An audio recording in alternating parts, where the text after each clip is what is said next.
Yeah. Namo Sakamuni Buddha, Namo Sakamuni Buddha, Namo Sakamuni Buddha. Thank you. I can't see. Okay, let's just continue to study what we left last time.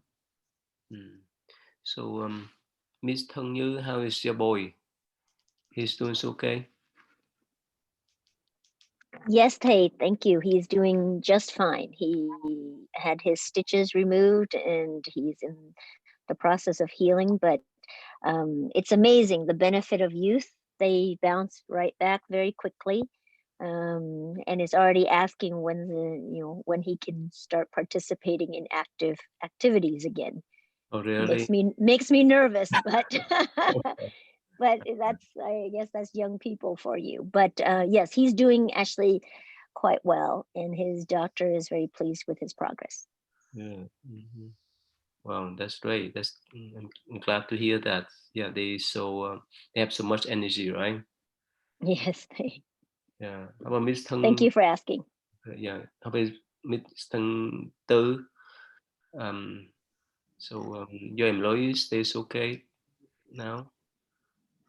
Yeah, to thầy, knock on wood, I think for the most part, minor symptoms.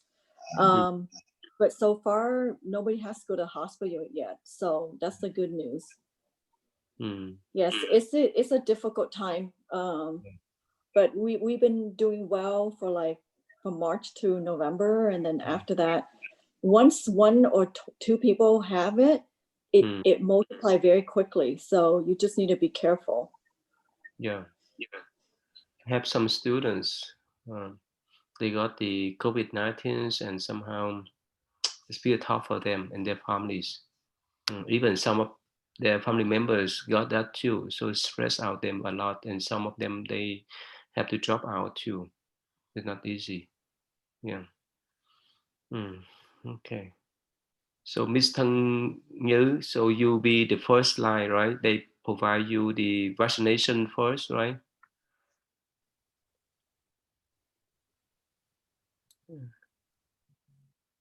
Miss Thân Như, you follow me? Yes, yes, Tay. I think I'm in the third tier.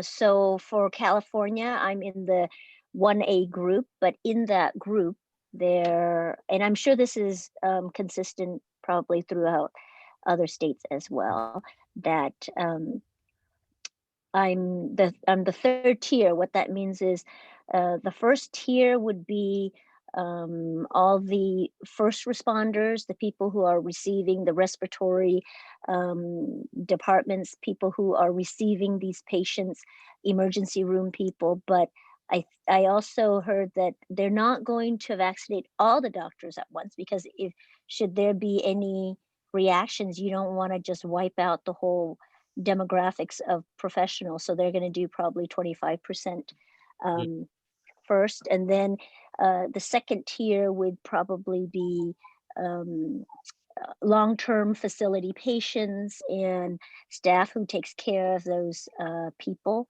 So nursing home, old, long-term care. And then we will be the third tier, where we are healthcare providers, but we are more in clinics and in offices and things like that. So, and I don't know if that's consistent with what William's patients, or actually William, and how that is in your state, but that's how it is for my understanding.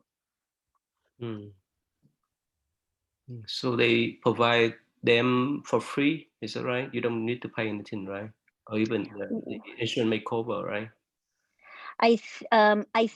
Well, I have for my providers, it will be for all the patients, and it will be regarded similarly to as if you were taking a flu vaccine. So I don't know what other providers and how they are doing that.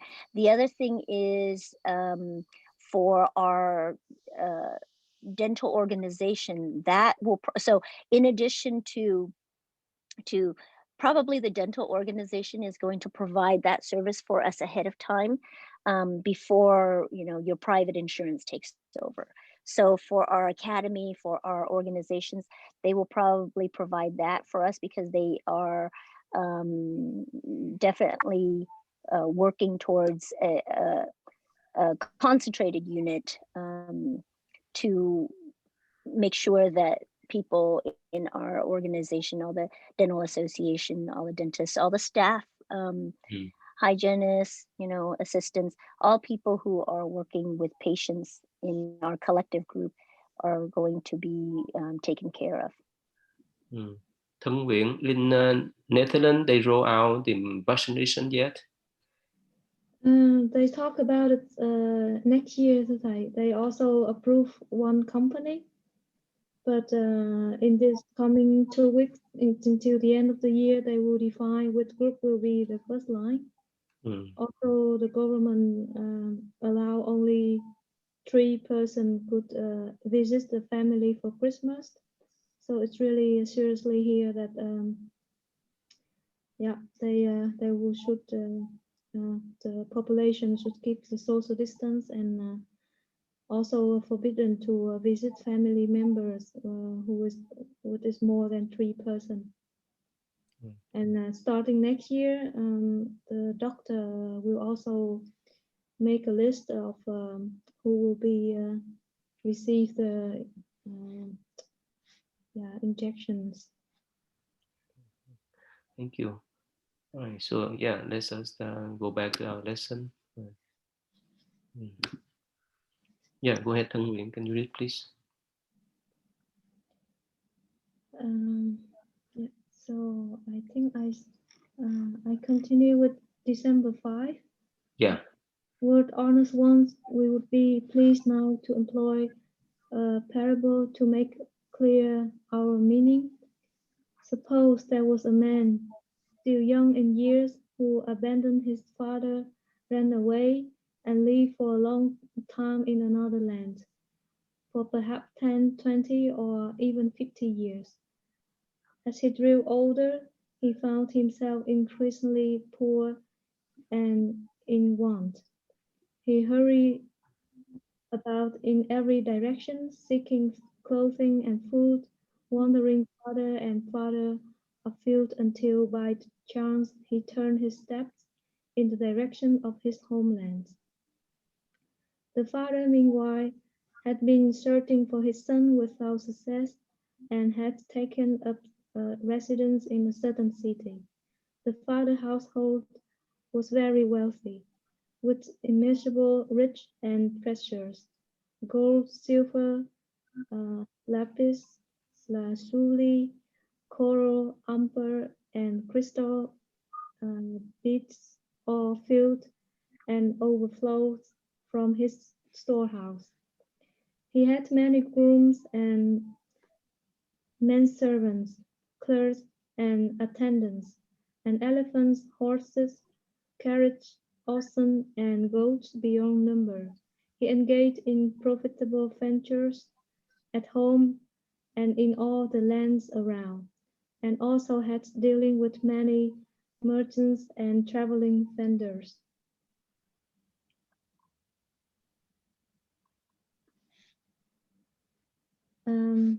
Thai memory summary this Thai. Yeah, please. I think in here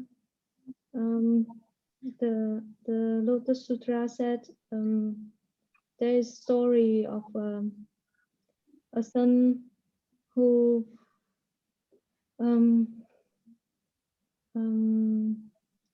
man who is far away from his homeland, searching for food in another land, and he was wandering, worry a lot for his own living, for example, clothing and food. But on the other hand, his father was searching for him, and at a certain point he stayed in a city, and he is very rich in that city, also searching for his son. Okay, thank you. Yeah, Thân Thiền, please. Yeah, one more time. At this time, the impoverished son wandered from village to village, passing through various lands and towns, till at last he came to the city where his father was residing. The father thought constantly of his son, but though he had been parted from him for over 50 years, he had never told anyone else about the matter. He merely pondered to himself, his heart filled with regret and longing. He thought to himself that he was old and decrepit. He had great wealth and possession, gold, silver, and a rare treasure that filled and overflowed from his storehouses. But he had no son, so that if one day he should die, the wealth and possessions would be scattered and lost, for there was no one to entrust them to.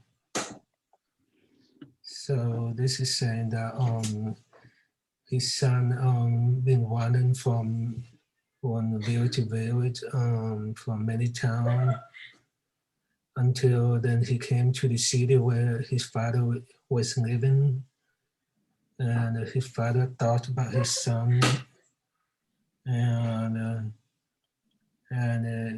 he haven't seen him for over 50 years. So he didn't tell anyone about the matter.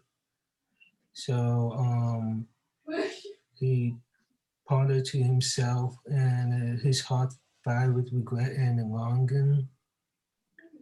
So he thought he was old and decrepit. So he had all the wealth and possession that he had. So he had no son. So when he died, and all of his wealth and possession would be scattered and lost, and there was no one that he can trust to hand it to. Thank you. So this is straightforward, right? Yeah. Tammy, please.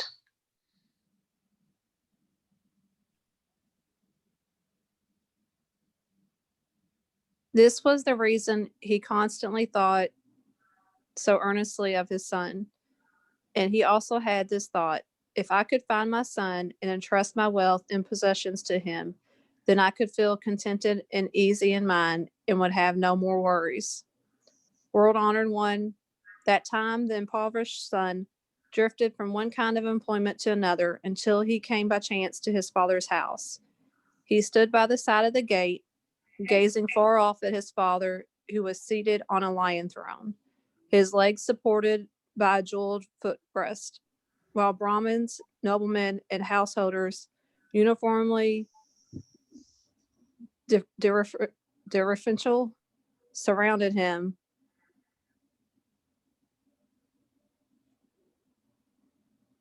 Festoons of pearls with thousands or 10 of thousands adorned his body, and clerks, grooms, and men servants holding white fly whisk stood in attendance to left and right. A jeweled canopy covered him with flowered banners hanging from it. Perfumed water had been sprinkled over the ground. Heaps of rare flowers were scattered about, and precious objects were ranged here and there, brought out, put away, handed over, and received. Such were the many different types of adornments, the emblems of progressive and marks of distinction. So this is talking about how the son came back to the father's house, but he didn't realize that it was his father's house, and he's just admiring like him from afar and all his wealth and all the great material objects that he has around him. Thank you. Yeah, Miss Teng Yu, please. Yes, Tay. When the impoverished son saw how great was his father's power and authority, He was filled with fear and awe and regretted he had ever come to such a place. Secretly, he thought to himself, this must be some king or one who is equal to a king. This is not the sort of place where I can hire out my labor and gain a living. It would be better to go to some poor village where, if I work hard, I will find a place and can easily earn food and clothing. If I stay here for long, I may be seized and pressed into service. Having thought in this way, he raced from the spot. At that time, the rich man, seated on his lion throne, spied his son and recognized him immediately. His heart was filled with great joy, and at once he thought, now I have someone to entrust my storehouses of wealth and possessions to. My thoughts have constantly been with this son of mine, but I had no way of seeing him. Now suddenly he had appeared of himself, which is exactly what I would have wished. Though I am old and decrepit, I still care what becomes of my belongings.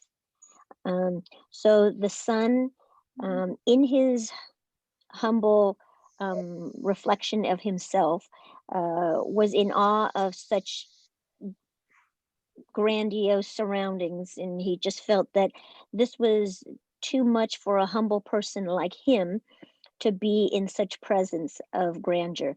So he was afraid that he would be put to work in a place like that and not being able to fit in. So he decided to run away. But the old man recognized that that was his son, and immediately he thought, oh, my child has come back, and now I can bequeath to him all of my precious belongings that I have in my possession, and now I have someone to give that to. So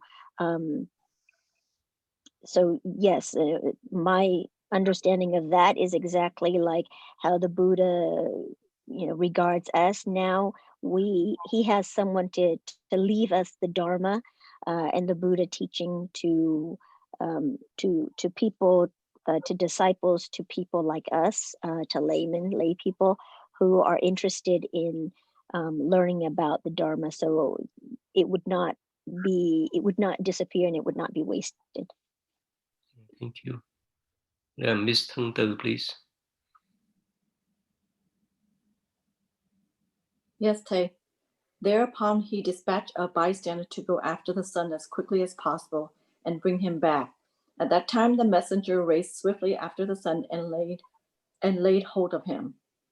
The impartial son, alarmed and fearful, cried out with an angry voice, I have done nothing wrong. Why am I being seized? But the messenger held on to him more tightly than ever and forcibly dragged him back. So basically, I guess the father realized it was his son and he sent someone to go and take him back, but the son didn't understand why he's being pulled back from the messenger. Yeah. William, please.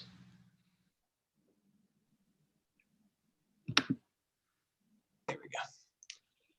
At that time, the son thought to himself, I have committed no crime, and yet I am taken prisoner. Surely I am going to be put to death. He was more terrified than ever and sank to the ground, fainting with despair. The father, observing this from a distance, spoke to the messenger, saying, I have no need of this man. Don't force him to come here, but sprinkle cold water on his face so he will regain his senses. Then say nothing more to him. Why did he do that? Because the father knew that his son was of humble outlook and ambition, and that his own rich and eminent position would be difficult for the son to accept. He knew very well that this was his son, but as a form of expedient means, he refrained from saying to anyone, this is my son. The messenger said to the son, I am releasing you now. You may go anywhere you wish. The impoverished son was delighted, having gained what he had not had before, and picked himself up from the ground and went off to the poor village in order to look for food and clothing. So since this is analogous to us,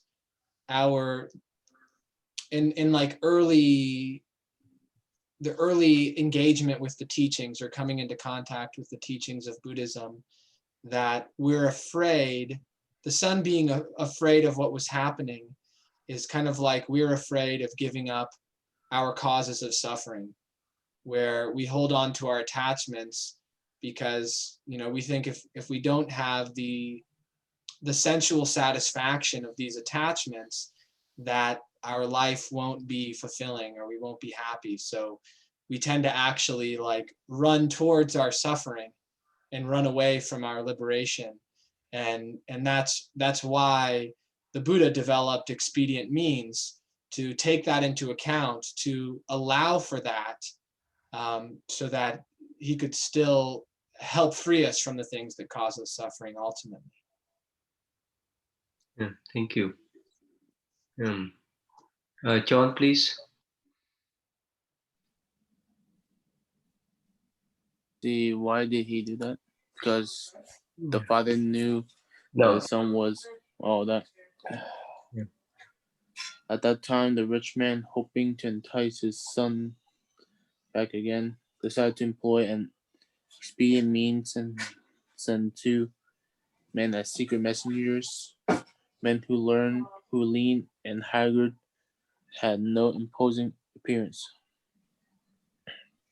Go seek out that poor man, approach him casually, tell him you know a place where he can earn twice the regular wage. If he agrees to the arrangement, then bring him here and put him to work. If he asks what sort of work he'll be put to, say that he'll be employed to clear away excrement, and that the 2 of you will be working with him.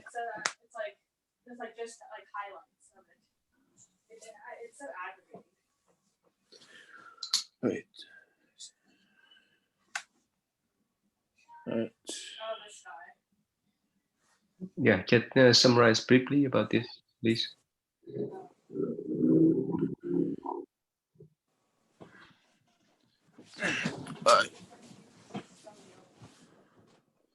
So the thing from what I got from this is that the rich man is trying to entice his son back to like employ him. So he sent like 2 men who are like secret messengers, like to act casually, and it looks as though trying to convince him to work with him. Let's see. And so like if you have like questions that he has in mind, then if like the way they answer it, like to basically persuade him and like to have him like agree to like the arrangement to like work for him. Yeah, thank you. Yeah, thầy Gia Pháp, please.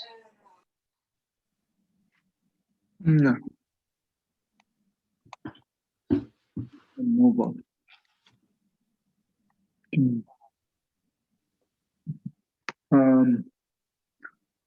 The two messengers then set out at once to find the poor man, and when they have done so, spoke to him as they have been instructed. At that time, the impoverished son asked for an advance on his wage, then went with the man to help clean away excrement. When the father saw his son, he pitied and wondered at him. Another day, when he was gazing out the window, he saw his son in the distance, his body thin and haggard, filthy with advancement, dirt, sweat, and defilement. The father immediately took off the necklace, his sharp fried garment, and his other adornment, and put on the clothes that were ragged and soiled.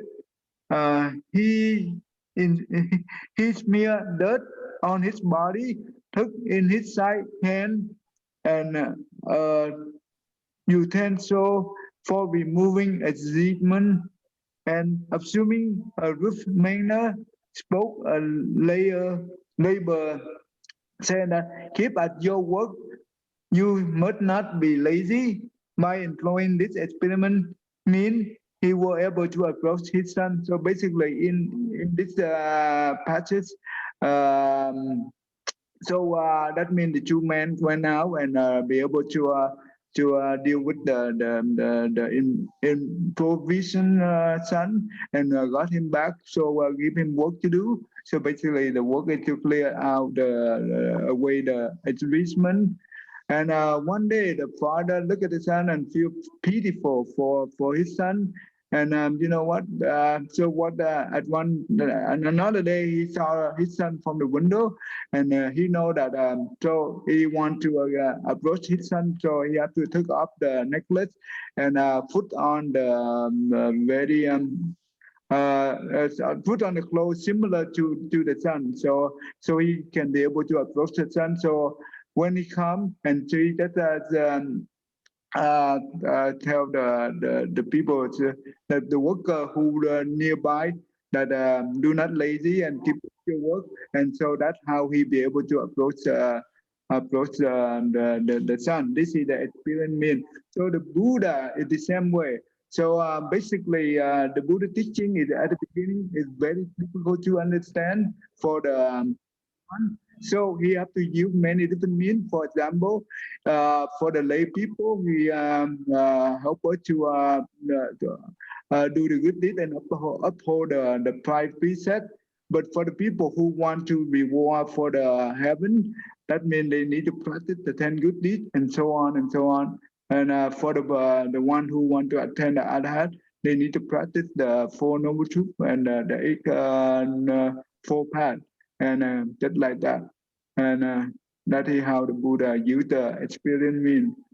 So I think when the Buddha assigned his son to sweep the floor, to clean the filthy toilet and so forth, this represent, this is the metaphor, right? So instead of giving the high position or the good job, good position at home, but the fathers assign him to do this dirty work. So can you understand the metaphor of this? Yeah, I think I do. So basically, so for the Arhat, that means the Buddha first teaching the first Dharma teaching is the four noble truths and eightfold path. That means help his disciple to become the attender Arhat, and ultimate goal of the Arhat is Nirvana. So it's similar to this the father that how to give the son with the dirty work. So basically that's similar to this concept. Anyone have an idea what this metaphor is about? William, what do you think? The son most certainly would not be ready to take on any higher responsibilities. He would be suspicious for one, but he would likely also not be very capable because he spent all of these years wandering and doing like menial labor. So it's an opportunity for the father to begin to help him by meeting him where he is and giving him something that feels normal to him. But it's the pay is twice normal for the son. So it's amazing for the son actually, but he doesn't even realize that, the father wants to give him like tremendous riches. So I think it's symbolic of the Buddha meeting people where they are and giving them something, teaching them something, giving them a practice that they can engage with and that makes sense to them that they will do, and that will help bring them along for the next thing. Mr. Như, you understand this metaphor?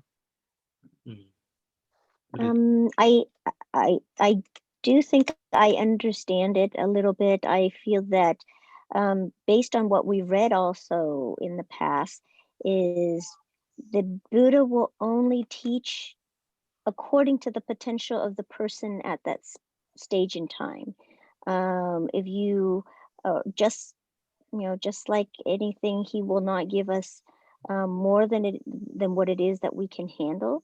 And he will not give us less than what it is that we are capable of. So based on the potential of the person at that time, that is the baseline, the starting out point, and that's where he is. Also, the sun is already, when he sees somebody in higher position or of affluence, he is not comfortable. Then that means that it's somebody who is beyond his capacity to even be in the same vicinity. He feels intimidated. So the father is not going to place the son in an uncomfortable position where he is not able to be able to take in and learn and process. So he puts him in an environment at which he is most comfortable at, and then go from there. Because if he's not comfortable, he's not going to be able to learn, and he's not going to be able to process and grow. So, and in order for him to reach him at that level, he has to bring himself down to that level. Because if he approaches him in all of his grandeur, then the son will be very fearful, because he is basically, he can't, he's unreachable, he's unattainable, and he's untouchable for the son. So he will not be able to connect with him well. And if he can't connect with him, then he can't receive the benefits in his teachings. And for us, we wouldn't be able to receive their teachings if we feel that that is something that is beyond our capacity. How about you, Thung Nguyen? What do you think about this metaphor? And can you remember that when you were little, that in Vietnam, or when you didn't know anything about Buddhism, your mom brought you to the temple, you did the prayer and so forth, right? Now it's different, right? So how this metaphors be applicable in our life then? When I read about this Lotus Sutra, and there's many example in this sutra. At the beginning, I was wondering why the Buddha did not take other example. You have many jobs in the society. Of course, from one position to another position, you need confidence to do the job. But why he take this example that the son doing most of the time dirty job in most of the eye of other people, and the father on the other side is so rich, and therefore the son is not feeling confident. But not only that, I think actually when I was a student, when I just come back from my internship from India, I come back in the Netherlands. So I did not have any job. I was, I think, 6 months as a cleaning lady in a retired home. And at that time, I confront this, that somehow this story speaks to me a lot with my own experience. Because when you are doing dirty job in the eyes of other person, you practice a lot how to look at your own ego. Also the smells, the look, you feel the old body, old people around you. Yeah, there is layer. You feel all of that. There's layer in society. People look at you differently, and when you wear a cleaning, as a cleaning lady clothes, you practice all of that. So I do think that there is and teaching here that in Buddhism, it's not about going high or show in the with the ego, or it's not only about the confidence, it's also about to work on your own. It's also most of our mind our minds are not always clean and happy. We do have yeah unhappy. We do have negative emotions. We do have negative thoughts, and we should work on that as well. And I do think that this is the metaphor of this chapter, because when I when I spend years doing the Vipassana, they teach me to observe all of this, because during the meditation, not all my thoughts are always positive or always good. I do have evil thoughts, but as long as I observe that, and sometimes I look all of the emotion coming back during the time that I was kid in Vietnam and things like that. So when I was in Vietnam, I born in the family that really very traditions, and how to say that, in the family that they don't, the it's not equal in gender, so they always prefer to have son and things like this. But during the meditation, I do feel why people think this way. Sometimes I do have anger about these situations. I'm not always a holy person, or I don't have only holy thoughts or good things. I do have a negative mind. But so I do think that in here the Buddha also want to teach in Buddhist that we are having those mindsets, but we do have the chance to work on it. And as long as we are confident to work on it, there is like in here, the father will send two messenger, right, to help the son, and somehow on the way we do get support. And I think that's what, to my understanding, is. Miss Thân Tự, you have any idea, any opinions about this metaphor? Yes, I think a lot have been said already, but I think when you have experienced it yourself, like Teng Nguyen said, when you experience, like, whether it's social class or level, right? Like, so, like, for example, the father is rich, the son is poor. So in his eye, he feels he's at a different level. And the father, he feels he's at a different level. So it's your comfort level of how you perceive yourself, and that's all you know. So, like, for example, I guess I can say, when we first came over, we don't know anything, right? From Vietnam to over here, we were, even though the social status in Vietnam might be higher, but when you come over to the US, you have to start from bottom up. And so you feel like you're in a different status also, not mentally, but like the surrounding, the environment is different. So I relate to the son, is that if he only knows a certain level, that's how he perceives himself. And he's thinking, well, you know what? This is my social status. This is how I'm comfortable. Why is this person, which and actually is his father, is telling me to go to this place where I have no means or no experience, or it doesn't make sense for me to be in that class or that level. So I understand the category. And even when we go to work, right, there's different level. And even though the higher level might treat everybody the same, but I shouldn't say higher level. Like, let's just say you have managers, you have president, and you have employees, and the employees might look differently when they talk to a president or to a manager, whereas maybe the president, the manager thinks that they talk the same to the employees, but they think differently.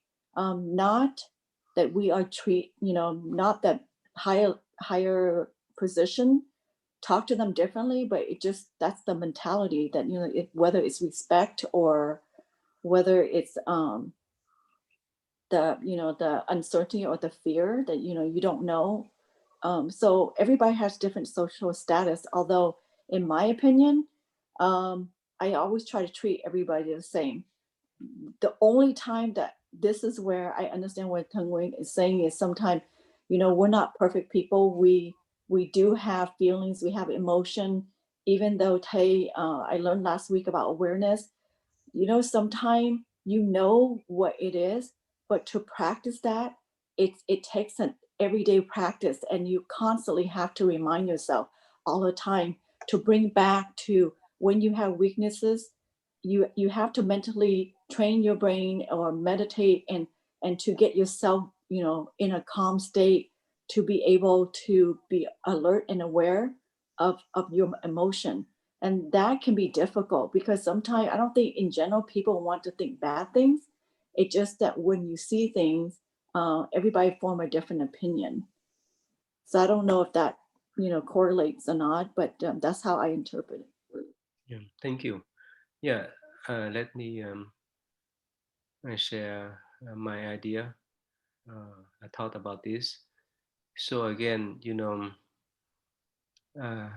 one times Venerable Ananda asked Buddha, what did you appear on this world, the samsara, that there's all kind of suffering, this all kind of impurity. And so what happened then? The Buddha, while he was sitting, so he used one of his arms and touched the ground. And that at that instant, the Buddha become golden one. So the Buddha say, well, this is my pure land. So the meaning is that in the Buddha mind, because his mind is so pure, so everything is pure. And but for us, because we have all kind of mental afflictions, so that's why we have all kind of problems, and we have all kind of impure thought, and it's like this son. So when he approached to his father, he thought that his father is similar as a king, that he is not he's not there to, doesn't dare to stay with his father, because he considers himself as the you can say low class or a filthy person. So in similar way, the Buddha recognized how sentient beings has all kind of problems, all kind of mental afflictions, and that's why he utilized his skill, of course, with his compassion to appear on this earth. In this passage, and you say that the fathers immediately took off his necklace, also of fine garments, and others adornments. So he put on the clothes that were rash and soiled, so that somehow his son may feel more comfortable with this old man. So in the same way, the Buddha appeared on this earth as a prince, and after that he left everything to seek for the truth and attain enlightenment. So he provides us the teaching. The reason why in this passage he said that the father assigned him to do the filthy work, to clean the toilet and so forth. But the son enjoyed that. It is similar way that because our mind is so impure that we have all kind of uh, impure thoughts that we don't try even think about the state of Buddhahood or arhatship, whichever. So the Buddha assigns us, teach us some teaching, some basic teaching like the 5 precepts, the 10 wholesome deeds, and he say, well, if you just follow that precept, if you follow that kind of wholesome deeds, you be born as human again, and you be born in celestial realms. So that's all. That's what we certify So but in Buddhist view, especially in the father views, this is just the beauty work. That's not what the father want him to do. And again, for the Buddha, it's not what the Buddha want us to do. Just do, I mean, that create the good deeds, to be generous, to accumulate good karma in future, so that we can become human again, so that we can be born in celestial realms. But for us, that's enough. So in this kind of passion, I think this is that speak up with that metaphor, that we just satisfy how we want next life. We want to become a good person, the rich person, famous, and so forth. Or we want to be born in the celestial realm so that we can enjoy life. But in Buddhist view, that is just the filthy work. That's not what the Buddha wants us to do. He wants us to attain the stage that he has attained. That later on we will study that the Buddha made announcement to give all of his wealth to the son, in a similar way that he wants us to achieve to stay that state of mind, the Buddhahood state of mind, or become Buddha like him. So that's what lead us later on the parsha that we're going to read here. Yeah, it makes sense. What do you think, William? Yes, yes, that does make sense. Yeah. Okay, let's see. Thân Nguyện, right? Is it right, Thân Nguyện? Yes. Yeah, yeah, please. I read that slide. Yeah, please. Later, he spoke to his sons again, saying, "Now then, young men, you must keep on at this work and not leave me anymore. I will increase your wage, and whatever you need in the way of utensils, rice, flour, salt, vinegar, and the like, you should be in no worry about. I have an old servant I can lend you when you need him. You may set your mind at ease. I will be like a father to you, so have no more worries. Why do I say this? Because I am well along in years, but you are still young and sturdy. Then you are at when you are at work, you are never deceitful or lazy or speak angry or resentful words. You don't seem to have any fault of what kind, the way uh, my my other worker do. From now on, you will be like my own sons." And the rich man proceeded to select a name and assign it to the man, and thought he was his child. Um, so the father motivates the son and given him some motivation with some benefit that so that he can stay and uh, trust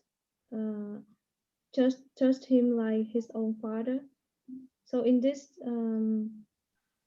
story, I think the Lotus Sutra also want to tell us that of course at the beginning people do need support to practice Dharma.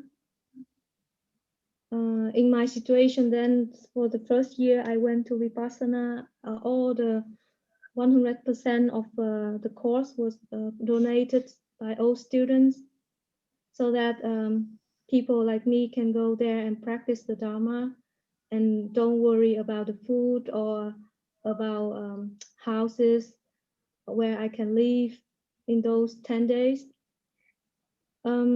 Also, in here also said, yeah, he also old servant also can lend to his son. So for me, in on the way I practice Dharma is I do meet good friends and I met people also meditate, and they support me a lot when my mind are not at ease. And Yeah, so in this part,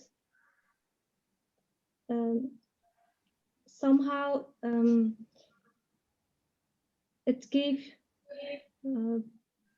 sentient being or people who practice on the way is also clearly I with my own experience that we do have support when we want to practice Dharma, and when there are difficulties, I always pray to the Buddha and I always get support. And yeah, that's what I understand from here and also from my own experience today. Thank you. Anyone want to share this passage, your idea, your opinions? Okay, so okay, let's just move on. Yeah, please, William. At this time, the impoverished son, though he was delighted at such treatment, still thought of himself as a person of humble station who was in the employ of another. Therefore, the rich man kept him clearing away excrement for the next 20 years. By the end of this time, the son felt that he was understood and trusted, and he could come and go at ease. But he continued to live in the same place as before. World-honored one, at that time the rich man fell ill and knew he would die before long. He spoke to his impoverished son, saying, I now have great quantities of gold, silver, and rare treasures that fill and overflow my storehouses. You are to take complete charge of the amounts I have and what is to be handed out and gathered in. This is what I have in mind, and I want you to carry out my wishes. Why is this? Because from now on, you and I will not behave as two different persons. So you must keep your wits about you and see that there are no mistakes or losses. So I think this is helping us understand that this work of purification is like the work of a lifetime. That when we, you know, in the Six Patriarchs Jeweled Platform Sutra, the two ways of looking at Zen practice are compared, where the foremost student of the master at the temple before Hui Neng arrived, he made his verse about how practice was like keeping a mirror clean, that the mirror represented our mind and that it was reflecting the image of our true nature, and that we needed to keep the mirror clean so that we could see the true nature. And that seems to be very much synonymous with this practice of clearing the excrement, that until we realize enlightenment, there is actually something to be purified. But that once we realize enlightenment, we realize that the ideas of purity and impurity are equally an illusion, and that there's no thing that has to be purified, and there's no thing that is, you know, unpure, that the original nature can't be modified in any way. So it sounds like there's like depicting this transition in the story, where when the son is ready, he now inherits all of this treasure. So it'd be like inheriting, realizing that, you know, all along this guy was my father and all of this money was waiting for me. Why did I have to do all of this stuff? But he had to, because of his mind, you know, where his mind was at. And it seems to me the same way with enlightenment, that until we realize enlightenment, there is this practice of cleaning the mirror that's essential. Once we realize it, we see that, wow, there's nothing to clear away.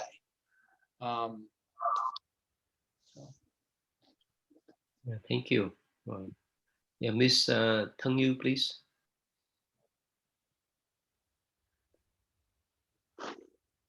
Yes, Tay. At that time, the impoverished son, having received these instructions, took over the surveillance of all the goods, and gold, silver and rare treasures, and the various storehouses, but never thought of appropriating it for himself so much as the cost of a single meal. He continued to live where he had before, unable to cease thinking of himself as mean and lowly. After some time had passed, the father perceived that his son was bit by bit becoming more self-assured and magnanimous in outlook, that he was determined to accomplish great things and despised his former low opinion of himself. Realizing that his own end was approaching, he ordered his son to arrange a meeting with his relatives and the king of the country, the high ministers and the noblemen and householders. When they were all gathered together, he proceeded to make this announcement. Gentlemen, you should know that this is my son who was born to me. In such and such a city, he abandoned me and ran away. And for over 50 years, he wandered about suffering hardship. His original name is such and such, and my name is such and such. In the past, when I was living in my native city, I worried about him, so I set out in search of him. Sometime after, I suddenly chanced to meet up with him. This is the truth, my son, and I will in truth am his father. Now everything that belongs to me, all my wealth and possessions, shall belong entirely to this son of mine. Matters of outlay and income that have occurred in the past, this son of mine is familiar with.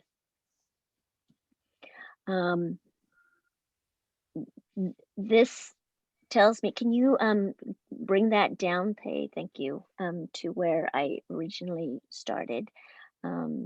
So it seems to me that at a certain point, in the beginning, the son was sweeping up dung. He started out very, very humbly doing menial labor.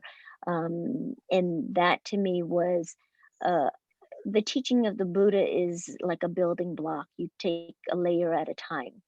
And the first layer is just to build and to get rid of gradually certain afflictions and teaching yourself or learning the lives of the lessons of life to be humble, just like the monks who go out daily to ask for alms, is to build up our humility and our character and getting rid of afflictions.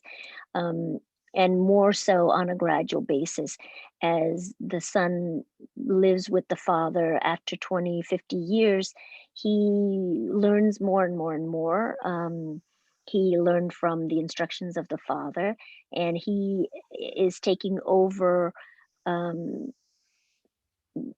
goods and the treasures, but that is synonymous with the teachings, the Dharma teaching of the Buddha. So it could be originally just the basics of what it is that the Buddha had taught us, the Four Noble Truths. And then gradually we learn more and more about the perfections and so on and so forth. As we progress in our practice, the Buddha is saying, my understanding is almost as if you learn more, you go from an arhat to a pratyeka Buddha, where he says, now you can take care of this on your own. He recognizes that the son has a certain foundation. He's more, as he said, more self-assured. He's more magnanimous. He can accomplish more things now, and he realizes what his capacity is. So he's allowing his son to take on more instructions, take on more responsibilities, and take on more, being able to process more of what it is that he's learning towards the Buddha path.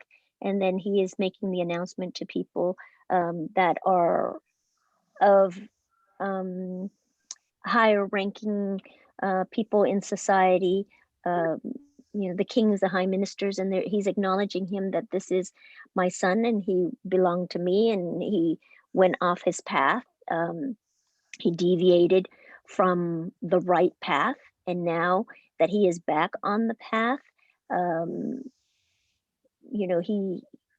he suffered before, and now he's back on the right path, and so he is in the right teaching now. So so that to me is the Eight Noble Path that the Buddha has taught for us as well. So this passage is summarizing the progress that the son and how much progress how much he has learned throughout the years, and it's almost like a summary of what it is that a person goes through from the beginning teachings to the path of reaching Buddhahood or the wisdom of the Bodhisattva.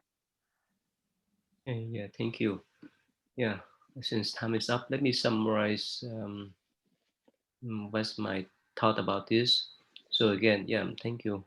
So this is the way the Buddha used the experience mean to teach us to clean up our mind by following the 5 precepts or working on the 10 wholesome deeds, so that we can be reborn in the human realms again, or in the celestial realms. But Buddha say, well, that's not what I want you to do. So eventually, the Buddha teach us how to attain arhatship. That's like in this passage, he said that the Buddha eventually, that the old man eventually gave the son the gold, the treasures, and so forth. And later on, before he passed away, he would gather all noblemen and made the announcement that he is my son. I entrust my wealth to him in the way that the Buddha say. Um, I want to entrust my Buddhahood. I want you to attain Buddhahood.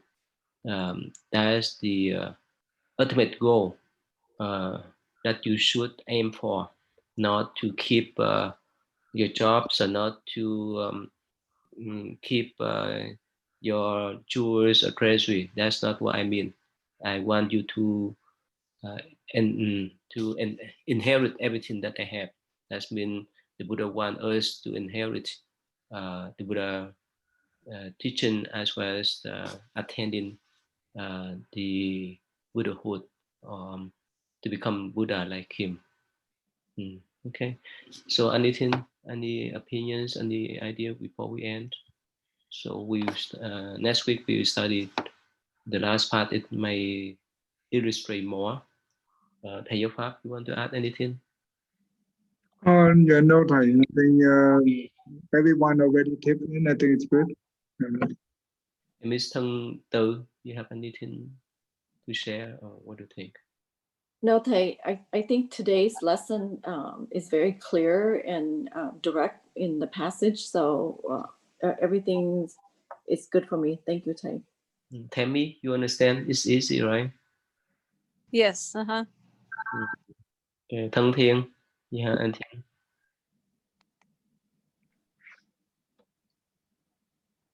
No, Thầy. Thank you. Okay. William, you have anything to say? Or... No, thank you. Thân Nguyễn. No, All right, thank you. So let's us end today. Go ahead, Thân Thiện. Yeah. Namaste Buddha. Namaste Buddha. Namaste Buddha. Right, thank you. So see you next Saturday then. Thank you. Thank you. Thank you, Tay, and everyone. See you next week.